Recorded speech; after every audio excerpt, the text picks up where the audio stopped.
따라합시다. 우리는 제자들입니다. 우리는 제자들입니다. 그런 제목으로 오늘 말씀을 전하기 전에 찬송가 458장 너희 마음에 슬픔이 가득할 때 주가 위로해 주시리라. 아침 해같이 빛나는 마음으로 너 십자가 지고 가라. 우리 성가대가 1절하고 선창 후에 우리가 한번 따라하겠습니다.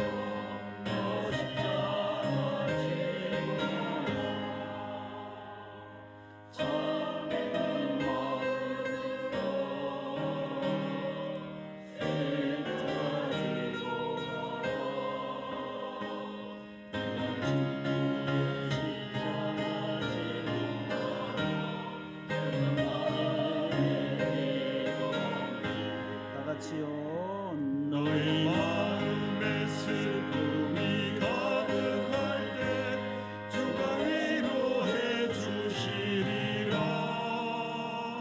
아침 해같이 빛나는 마음으로 너 십자가 지고 가라.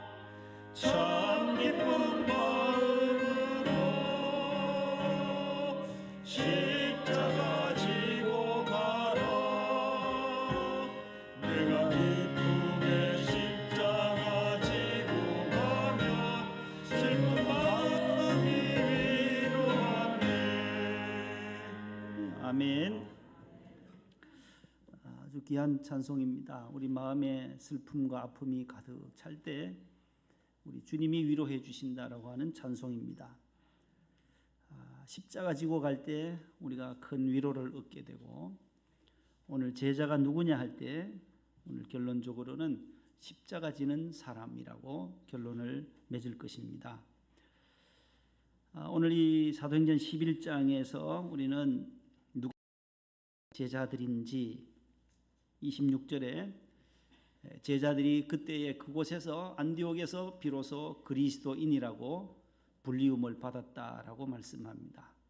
그리스도인, 지난 주간부터 계속해서 크리스티아누스라고 하는 그리스도께 소속된 사람, 여기서 나온 파생된 영어 단어가 크리스천이라고 했습니다. 그리스도께 속한 사람을 영어 번역으로 크리스천이다. 그래서 주 2세기부터는 온 세계가 이 크리스천이라는 단어를 지금까지 사용해 오고 있습니다. 사도행전 7장에는 오늘 19절에 그때에 스데반의 일로 일어난 환란으로 인해서 흩어진 유대인들이, 흩어진 주의 백성들이 복음을 이방인의 지역에 가서, 유대인 지역에 가서 복음을 전했다라는 것입니다. 예루살렘이 아닌 베니게와 구브로와 수리아 안디옥까지, 그 지중해 저 북쪽까지, 레바논 근처에 있는 안디옥까지 가서 흩어진 자들, 19절에 나오는 이 흩어진 자들이 헬라어 성경, 신약 성경 원전에는 디아스포라라고 되어 있어요. 따라합시다. 디아스포라. 우리 명성교회 성도들은 많이 들었던 단어예요. 헬라어도 너무 잘하시네요. 혀도 잘 굴러가고 치매 걸릴 이유가 없어요. 혀 잘 굴러갑니다. 따라합시다. 디아스포라. 여기 헬라어예요. 헬라. 성경에 나오는 흩어진 자들이라고 번역되어 있지만 신약 성경 그릭 원전에는 디아스포라라고 되어 있어요. 무슨 차량부도 있고 꽃꽂이부도 있고 미화부도 있고 본당에 가면 부서가 많잖아요. 교회가 크다 보니까 그 중에 한 부서가 디아스포라 부가 있어요. 이 단어를 따서 만든 거예요. 외국인에서 흩어진 자들이라는 거죠. 우리나라에 들어와서 외국인 근로자들이 저 곤지암, 광주 쪽에 가면 많습니다. 베트남에서도 들어오고 인도네시아에서도 오고 태국에서도 와서 일하면서 돈 벌러 온 이 외국인 근로자들이 많아요. 그들이 교회에 나와서 예배드리는 예수 믿게 된 사람들을 우리 디아스포라라 그래요. 디아스포라. 중국에서도 들어오고, 그래서 우리 김춘희 목사님이 또 중국 디아스포라 부를 맡아서 또 섬기고 계세요. 우리 산부 반주자랑 동서지간이에요. 우리 산부 반주자가 오늘 못 오셨어요. 친정 어머님이 지금 많이 위독하세요. 여러분들이 기도를 많이 해주시고, 또 시아버님 장로님께서 지난 주간에 수술을 하시고 지금 많이 신촌 세브란스에서 회복을 하고 계세요. 우리 황 장로님께서. 또 아드님이 저 뒤에 계시고 우리 황효찬 집사님의 아버님이세요. 그 바로 위에 형님도 목사님이세요. 그래서 이 디아스포라부를 봉사한다. 우리 저기 앉아 있는 청년이 있어요. 우리 목동에 나온 우리 한농 청년의 아버님이 명성교회 집사님이셨어요. 본당에서 차량부도 봉사하시고 디아스포라부를 봉사했어요.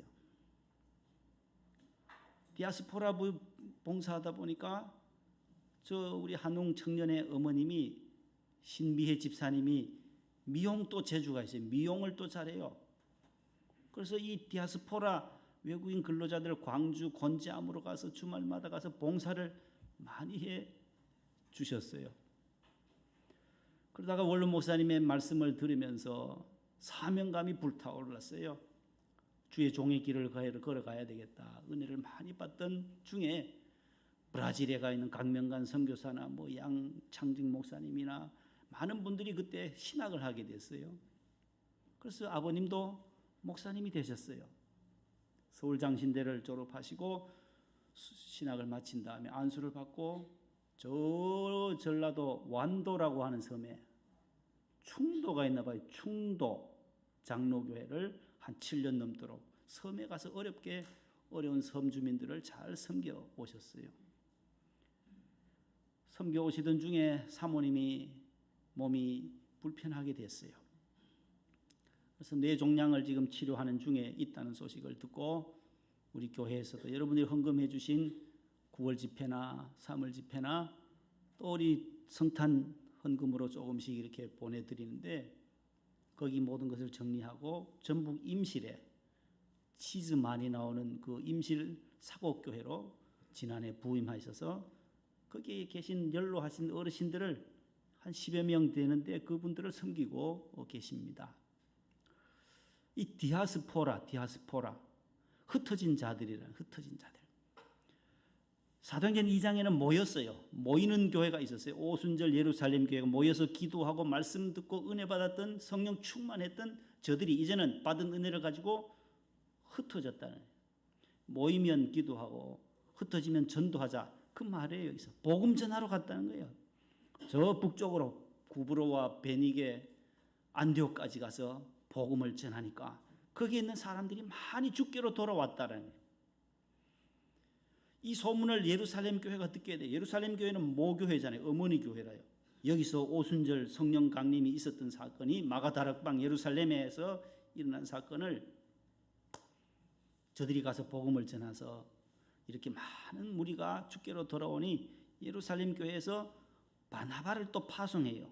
가서 더 여기 바나바는 어떤 사람이냐 하면 거기에 나오잖아요. 착하고 선하고 성령과 믿음이 충만했던 사람인데 거기 가서 또 복음을 함께 전하면서 흩어진 자들과 디아스포라부와 함께 복음을 전하니까 주께로 돌아온 자들이 많았고 가서 하나님의 말씀 위에 굳건히 서세요라고 계속 권면해서 말씀 위에 반석 위에 든든히 서야 됩니다라고 권면을 했더니 그 주민들이 다 예수님을 잘 믿었다라는 것이에요.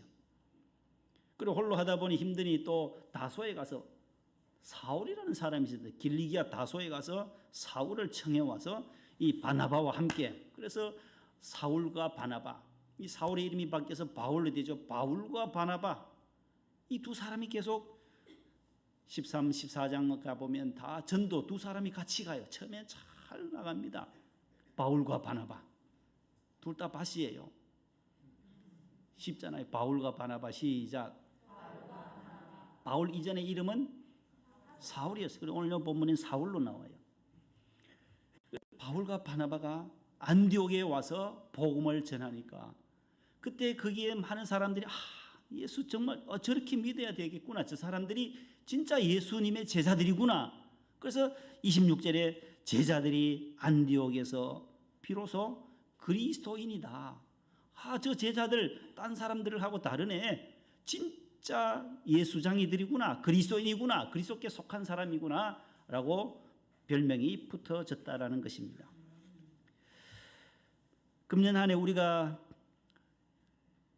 그리스도의 제자가 되기를 힘써 주시기를 축복합니다.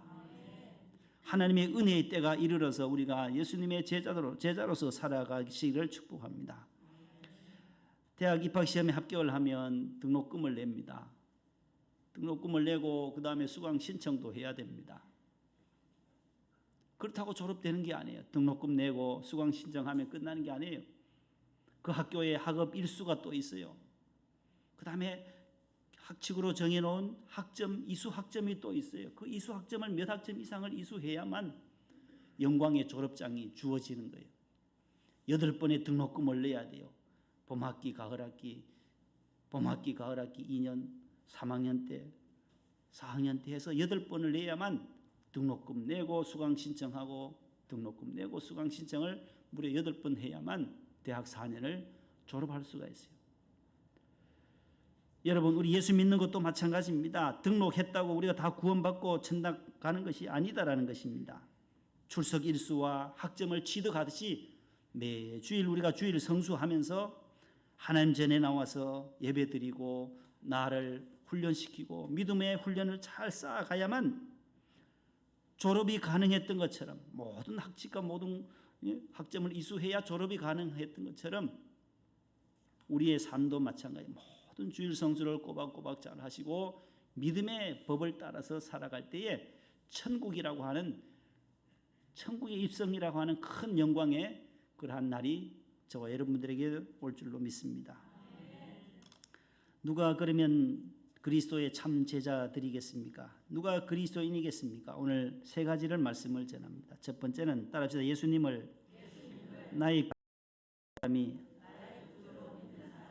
참 제자입니다. 누가 예수님의 제자냐? 누가 그리스도인이냐 할 때 예수님을 나의 구주로 믿는 사람이에요. 마호멧을 따르면 여러분 회교도가 돼요. 이슬람 교도가 돼요. 석가의 교훈을 따라가면 뭐가 돼요? 불교도가 돼요. 불교 신자, 불자가 돼요. 불자. 석가의 도를 따라가는 사람, 가르침을 따라가는 사람은 유교도라 그래요. 유교도. 물이 도자잖아요. 그러나 예수님의 진리, 예수님의 말씀을 따라서 살아가는 사람을 제자다라고 해요. 제자. 그리스도인이다라고 말을 하는 것입니다. 성도라고 하는 거예요. 하나님의 자녀라고 하는 거죠. 하나님의 백성이라고 해요. 예수님의 말씀, 하나님의 말씀을 따라서 순종하며 나아가는 사람을 예수님을 나의 구주로 믿고 살아가는 자를 제자라고 말하는 것입니다. 한 젊은 세 사람이 길을 갑니다. 저는 메카로 가는 길입니다. 거기 가면 마호메트의 무덤도 있고 시신도 있어서 거기서 참배하려고 합니다. 또 다른 젊은이가 말합니다. 저는 인도로 길을 가는 길입니다. 인도로. 왜 가느냐? 저는 인도의 석가가 거기 있기 때문에 거기 가서 참배하려고 합니다. 마지막 세 번째 사람은 저는 예루살렘으로 가는 길입니다. 앞서 두 사람이 묻습니다. 당신 크리스찬입니까? 네, 그렇습니다. 크리스찬입니다. 거기 무덤도 없다면서요? 그래요. 맞아요. 우리가 믿는 기독교는 예수님의 무덤이 없습니다. 죽으셨다가 3일 만에 부활 승천하셨기에 우리는 빈 무덤을 자랑합니다. 부활의 종교입니다. 기독교는. 그렇습니다. 여러분, 나는 당신들과 다른 점이 바로 거기에 있다는 거예요. 예수님은 3일 만에 다시 부활하셨어요. 당신들은 다 마호메트도 무덤이 있고 석가도 무덤이 있지만 그 무덤 앞에 가서 여러분들은 참배하고 하지만은 나는 그렇지 않다라는 거예요. 아기 예수님 탄생하신 예루살렘에 십자가 지신 그 갈보리 언덕에 가서 하나님 앞에 기도하고 예배하는 것이 우리의 삶의 순례자의 모습이다라고 말을 했다라는 것입니다. 예수님의 제자들은 길이요 진리요 생명이신 예수님을 믿고 구주로 영접한 사람들입니다. 그래서 로마서 10장 10절과 13절과 그다음 9절로 10절 말씀에 보면 시작 누구든지 주의 이름을 부르는 자는 구원을 받으리라. 내가 만일 내 입으로 예수를 주로 시인하며 또 하나님께서 그를 죽은 자 가운데서 살리신 것을 내 마음에 믿으면 구원을 받으리. 사람이 마음으로 믿어 의에 이르고 입으로 시인하여 구원에 이르느니라. 아멘. 우리의 입으로 예수님이 나의 구주이심을 고백하면 하나님의 자녀가 되고 구원을 얻게 되고 영생을 얻게 되는 줄로 믿습니다. 어느 회사의 직원들의 업무 평가 보고서를 살펴보던 사장님이 한 분을 6개월 동안 1년에 2번씩 6개월씩 아주 우수한 사원을 뽑아서 금일봉을 살해하는 시간이 됐습니다. 명성교회 청년부 출신의 미스터 구라고 하는 청년이 딱 당선이 된 거예요. 2년 반 전에는 2년 6개월 만에 이렇게 금일봉을 받게 되니 너무 감사하고, 그래서 어떻게 당신이 그렇게 열심히 일을 해서 업무평가에서 1등으로 됐냐고.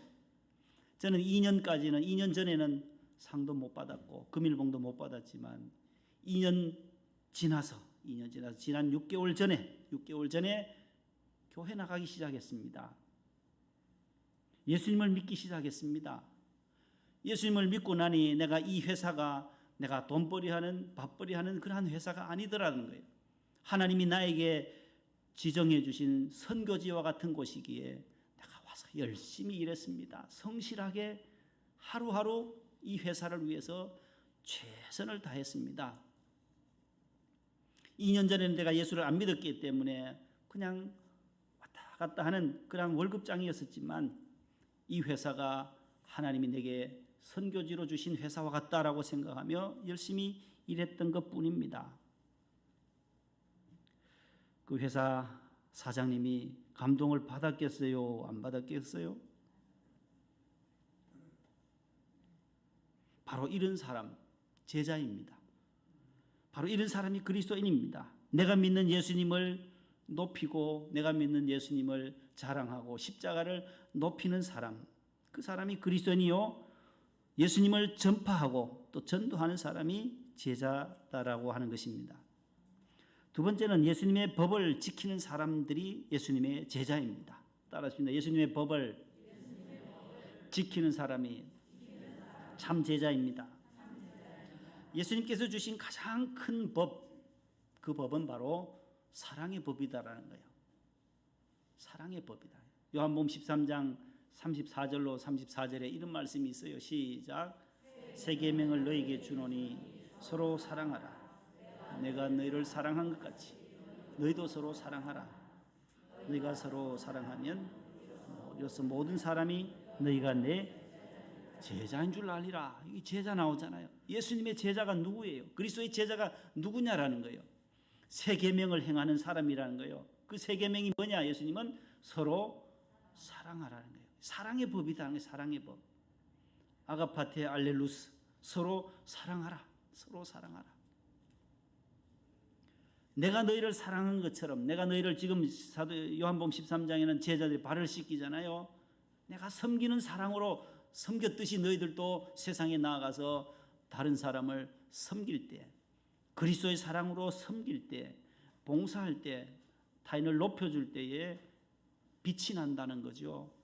그리스도가 빛이 나고 그를 통해서 예수님이 영광을 받으신다라는 것이에요. 여러분, 성경은 우리에게 사랑의 방정식을 가르쳐 줍니다. 수학도 방정식만 알면 쉽다고 김 집사님이 늘 말씀하시던데, 수능 문제도 출제하시는 집사님은 미분적분 얼마나 어려운 것들을 다 소화해내시는 그 능력을 하나님이 또 지혜를 주셨는데, 저는 모르겠어요. 미분적분이 너무너무 어려워요. 사인, 코사인, 수학이 정말 어려웠어요. 저는 다른 거는 다 잘했는데 수학이 제일 어려워요, 수학이. 근데 집사님 얘기 들어보면 방정식이라는 거예요. 방정식이. 수학은 공식이 있다는 거예요. 그 공식 따라가면 수학은 다 풀려지게 되어져 있다는 거예요. 성경의 사랑의 공식이, 사랑의 방정식은 두 가지예요. 뭐 더하기 뭐냐? 뭐예요? 뭐겠어요, 저게요? 앞에는 뭐가 들어가요? 괄호 안에. 괄호가 좀 좁은데 좀 이렇게 길게 했으면 더 좋았을 텐데. 저기 세 가지 글자가 들어가요. 석자가. 앞에는 하나님 사랑이라는 거예요. 두 번째는 두 글자인데 이웃 사랑이라는 거예요. 성경은 법을 먼저 만드셨나요? 사람을 먼저 만드셨나요? 성경에 아담을 먼저 만드세요. 사람을 먼저 만드세요. 사람, 아담이란 뜻은 사람이란 뜻이에요. 아담, 사람. 하나님 자기 형상 곧 하나님의 형상대로 사람을 지으시되 남자 여자를 창조하시고 하나님이 그들에게 복을 주시며 그들에게 이르시되 생육하고 번성하여 땅에 충만해라. 바다의 고기와 공중의 새와 땅에 움직이는 모든 생물을 다스리라고 그 다음에 법을 주셨어요. 십계명도 출애굽기 20장에 가서 해줘요. 창세기 1장에 벌써 사람을 만드시고 출애굽기 저 한참 뒤에 가서 십계명을 주시는데 그 십계명도 하나님을 사랑하라는 거예요. 첫 번째가 1계명에서 4계명까지 있는 것, 다른 신 섬기지 말고 우상 만들지 말고 여호와 이름을 기억하라. 예? 함부로 망령되이 걷지 말아라. 그 다음 네 번째가 안식일을 기하여 거룩히 지키라. 이건 하나님 사랑하는 거예요. 주일 성수하면서 하나님 사랑하는 마음을 우리에게 주셨다라는 거죠. 그 다음에 다섯 번째부터 열 번째까지는 이 여섯 가지 계명은 이웃 사랑이에요. 두 번째 이웃 사랑에 대한 거예요. 첫 번째가 부모를 공경하라. 내 부모를 공경하라. 살인하지 말아라. 간음하지 말라. 도적질하지 말라. 거짓 증거하지 말고 탐내지 말라. 왜 이걸 주셨겠어요? 사람 간의 관계 속에서 우리에게 행복을 주시기 위해서 주신 거예요. 사람 살인해 보세요. 행복이 오겠어요? 도적질 해 보세요. 우리 안에 불안함과 염려와 근심이 꽉 차일 텐데 모든 것을 우리를 위해 주셨다라는 거예요. 우리를 편하게 하고 우리를 행복하게 하고 우리에게 축복을 주시기 위해서 하나님은 법을 주셨다라는 거예요. 우리는 그래서 감사함으로 그 법을 지키는 거예요. 법이 우리의 올가면 올무가 아니라 우리 교통법규 잘 지키면 얼마나 편해요. 안 지키고 중앙선 침범하고 졸음운전하면 부딪히면 즉사하기도 하고 불행이 찾아오게 되어져 있어요. 법을 법대로 잘 준수하면 행복이 찾아온다라는 거예요. 하나님 우리에게 법을 주셨어요. 하나님의 사랑의 법을 주셨어요. 우리가 생활 속에서 인간 생활 속에서 서로 사랑하고 좋은 질서 속에서 살아가도록 이 사랑의 법을 주셨기에 우리는 이 사랑을 실천해야 한다라는 것입니다. 이웃에게 베풀고 나누어 주고 우리 명성교회에 얼마나 좋은 소문들이 많이 나요. 장학관, 전국의 어려운 분들을 목회자들을 사모들을 위해서 또 사모관을 짓고 목회하다가 목사님 먼저 돌아가시니 사모님들이 가실 곳이 없으니 그분들을 또 모아서 케어해 주시고 그 자녀들 대학 입학할 때까지 그렇게 돌봐주고 전국의 목포나 광주나 대전이나 뭐 전주나 부산, 서울 이렇게 7곳에 또 장학관을 세워서 3,800명이나 되는 많은 인재들을 또 양성하고 교수들도 나오고 주의 종들도 나오고 전국 각지에 비행기 타면 스튜어디스도 있고 원로 목사님 롯데 123층 그 제일 꼭대기 올라가 보니까 거기서도 뭘 자꾸 갖다 주더래요. 접시에 자꾸 담아서 주는 쳐다보니까 어떻게 자꾸 주시냐고 하니 제가 명성교회 장학관 출신이에요 하더래요. 다니다 보면 얼마나 많은 분들이 장학관에서 은혜를 받았다고들 그렇게 간증을 하더라는 거죠. 좋은 소문이 나요. 여기도 지금 흩어진 유대인들이 나가서 흩어진 자들이 가서 복음 전할 때에 좋은 소문을 예루살렘에서 들었다는 거예요. 22절에 보세요. 예루살렘 교회가 이 사람들의 무엇을 듣고 소문을 들었다는 거예요. 소문을 들었다.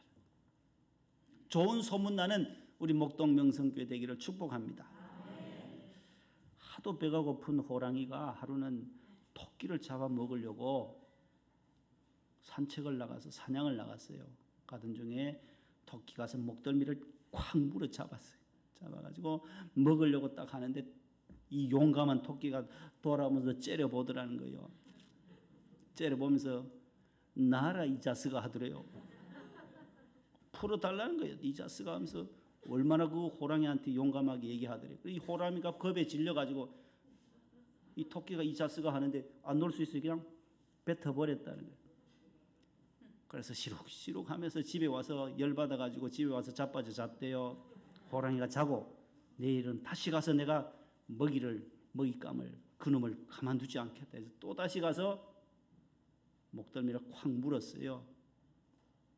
또 돌아보더니만 또 이러더란 거예요.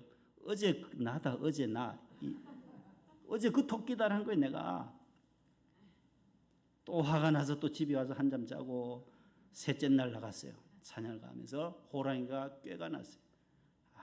첫째 날 둘째 날 물었던 그 토끼 말고 제 3자를 물어야 되겠고 다른 토끼를 물어야 되겠구나 해서 가다 보니까 한 마리가 또 있어요. 털썩 물었어요. 식사를 하려고 하는데 이 토끼가 또 돌아보더라는 거예요.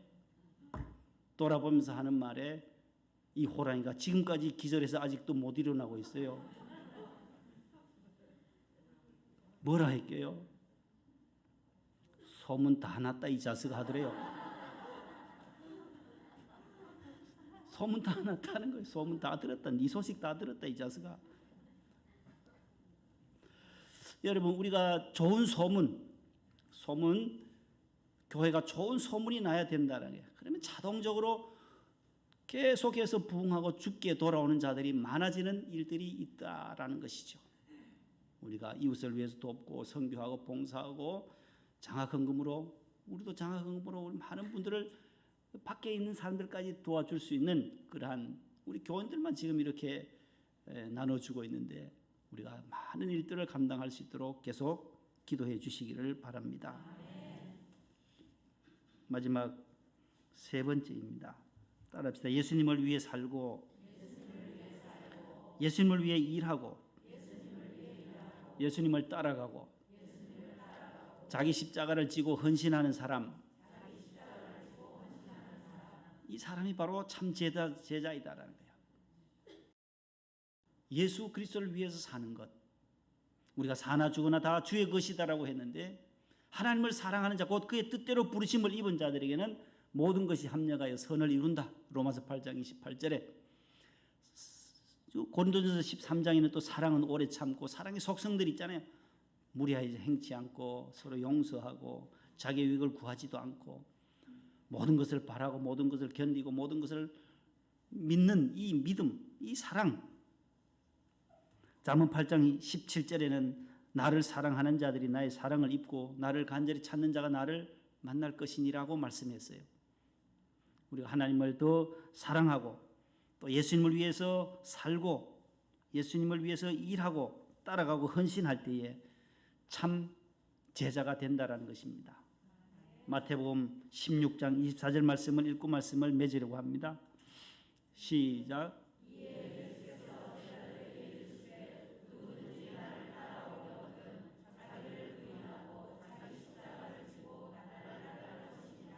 아멘. 자기를 부인하고 자기 십자가를 지고 주님을 따라오는 자, 헌신하는 사람, 충성하는 사람, 그 사람이 바로 참 제자이다라는 것입니다. 에디슨의 친구가 에디슨에게 찾아왔대요. 우리 아들이 이제 대학을 졸업하고 이제 취업하려고 하는데 에디슨 당신이 좀 우리 아들에게 덕담 하나 해주게 한 말씀 해달라는 거예요. 그래서 이 에디슨이 과학자요 발명가잖아요. 집중력도 강하고 얼마나 훌륭한 발명왕 에디슨이 그 친구의 아들에게 이렇게 말했다는 거예요. 결단코 결코 시계를 쳐다보지 말게나 어디에 직장에 가든지 일하는 시간에는 결코 시계를 쳐다보지 말게나 그렇게 어드바이스를 했다고 하는 것입니다. 여러분 회사의 사장님은 시계를 안 봐요. 그런데 사원들은 월급장애들은 점심만 먹고 나면 집에 가려고 시간만 본다는 거예요. 퇴근 시간만 찾고 있다는 거예요. 시계 보지 말고 주어진 업무에 충실하면 성공할 거다고 그렇게 에디슨이 충고를 했다고 하는 것입니다. 여러분 우리가 성도로서 하나님 앞에 헌신하고 예배 드릴 때도 하나님 앞에 우리가 시계 보는 사람, 설교자는 제일 두려워요.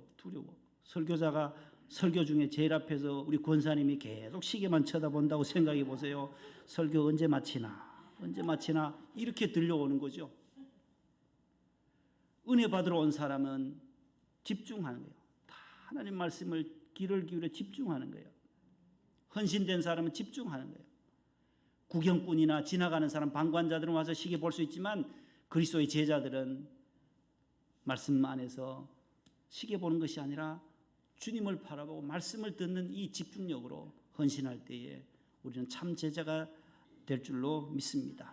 하나님 감사합니다. 주님을 나의 구주로 영접하고 예수님의 법을, 사랑의 법을 지키며 예수님 위해 살고 교회를 위해서 충성하며 헌신하는 자기 십자가를 지고 나아가는 우리 모든 성도들이 될 수 있게 복을 내려 주시옵소서. 예수님 이름으로 기도합니다. 아멘.